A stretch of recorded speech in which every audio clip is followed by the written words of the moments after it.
IPFS와 파일코인 소식을 전하는 IPFS 뉴스 아나운서 이은주입니다.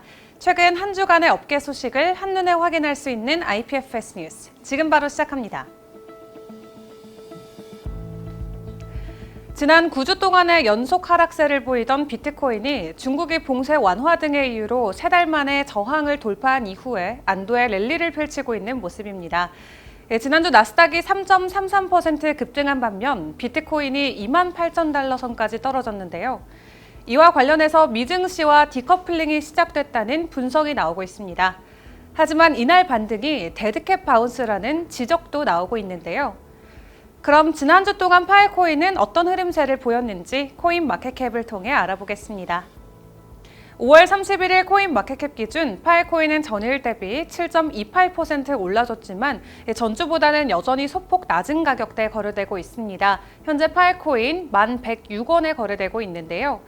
24시간 거래량은 전일 대비 58.52% 오르면서 3천억 원대를 유지하고 있고 시가총액 또한 전일 대비 7% 가까이 올라주면서 2조 원대를 유지하고 있습니다. 하지만 올해 초반 파일코인의 하루 거래량이 1조 5천억 원대였던 것을 감안한다면 크게 위축된 투자 심리도 확인해 볼 수 있습니다. 이번 주 파일코인의 암호화폐 시가총액도 전주 대비 더 하락했습니다. 현재 시가총액 40위에 이름을 올리면서 샌드박스 그리고 엘론드와 비슷한 시가총액 보여주고 있습니다. 그럼 최고가와 최저가도 살펴볼까요? 이번 주 파일코인은 최대 1,293원, 최저가 9,392원에 거래되면서 낙폭가를 줄여가고 있습니다. 일주일 동안 박스권 안에서 움직이면서 가격적으로는 큰 변동성은 없었던 파일코인. 차트 전문가들은 현 시점에서 파일코인 가격을 어떻게 전망하고 있을까요? 크립토폴리탄의 조엘 올로와토비 기고가는 이 파일코인이 지난 9개월 동안 추세를 바꾸지 못하고 꾸준히 하락장에 힘을 싣고 있다고 전했습니다.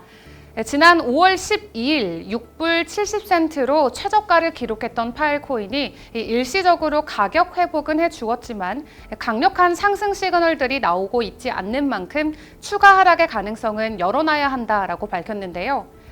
하지만 파일코인의 장기적인 전망은 여전히 낙관적이므로 투자자들은 추가 가격 하락을 기다릴 것을 권하기도 했습니다. 그럼 이어서 파일코인 거래소별 거래 현황 살펴보도록 하겠습니다. 현재 바이낸스에서 가장 많은 파일코인 거래가 이루어지고 있습니다. 전체 물량의 9.78% 이상을 차지하면서 1,110원에 거래되고 있습니다. 이어 게이트.io가 1.41%의 점유율로 1,110원의 파일코인 거래 이어가고 있고요. 국내 거래소 상황도 살펴보도록 하겠습니다. 업비트 BTC 마켓에서 현재 파일코인은 글로벌 거래소와 비슷한 1,188원에 거래되고 있습니다. 이어 마이닝 현황 살펴보도록 하겠습니다. 5월 31일 기준으로 파일코인 블록 높이는 전주와 비슷한 블록 높이 유지하고 있습니다. 현재 185만 5,101개를 기록 중에 있고요. 파일코인 스토리지 파워는 17엑비바이트를 넘어서면서 견고한 스토리지 용량 보여주고 있습니다. 현 시점 기준으로 파일코인 네트워크에는 4,074팀의 마이너가 채굴에 참여 중이고요. 지난 24시간 동안 채굴된 파일코인 29만 1,740개, 블록 리워드는 21.07개를 기록 중에 있습니다.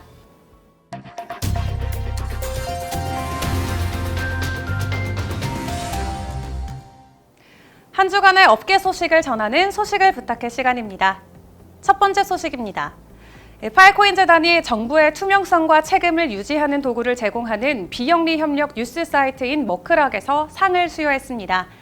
파일코인 재단과 머크록은 현재 800만 개 이상의 검증된 문서를 호스팅하는 플랫폼인 다큐멘트 클라우드의 분산 스토리지 기술을 통합하기 위해서 협력하고 있는데요. 이 협업으로 머크록의 선도적인 책임성과 투명성 도구를 훨씬 더 광범위한 사용 사례로 확장할 수 있는 기회가 됐습니다. 이를 통해 다큐멘트 클라우드는 뉴스룸, 비영리 단체, 연구원 등이 주요 공익 문서를 탈중앙화 스토리지 네트워크인 파일코인으로 이동시키고 보존하고 게재하고 분석할 수 있도록 지원한다는 설명입니다. 마지막 소식입니다. 블록체인과 NFT 개발사인 고부기 엔터테인먼트가 보유한 블록체인 기술의 분산형 파일 저장 시스템인 IPFS를 적용해 업계 관심을 받고 있습니다. 지난 24일 블록체인 개발사 고부기 엔터테인먼트는 자체 블록체인 기술의 분산형 파일 저장 시스템인 IPFS를 적용했다고 하는데요. 고브기 엔터테인먼트의 장훈 대표는 기존의 NFT는 이미지나 오디오 등 디지털 원본을 중앙 서버에 저장한 사례가 일반적으로 통용됐다면서 이러한 방식은 개발이 간편하기는 하지만 해킹에 취약하고 또 무엇보다 블록체인의 철학에 맞지 않는 기술이라고 전했습니다. 하지만 IPFS 기술을 적용하면 전쟁 등으로부터 현대 문명이 사라지지 않는 이상 NFT 소유자 자신이 소유한 것을 영구히 지킬 수 있도록 시스템이 안전하게 지원한다라면서 IPFS 기술의 필요성을 다시 한번 전했습니다. 프라다 NFT가 출시될 전망입니다. 럭셔리 명품 브랜드 프라다는 캡슐 컬렉션 출시를 기념해서 이더리움 기반의 NFT 100개를 출시한다고 밝혔는데요. 실제 캡슐 컬렉션 구매자들에게 NFT를 제공한다는 설명입니다. 앞서 프라다는 아디다스와 함께 폴리곤 블록체인에서 NFT 시리즈를 출시한 바 있는데요. 이에 프라다의 행보에 기추가 더 주목되고 있습니다.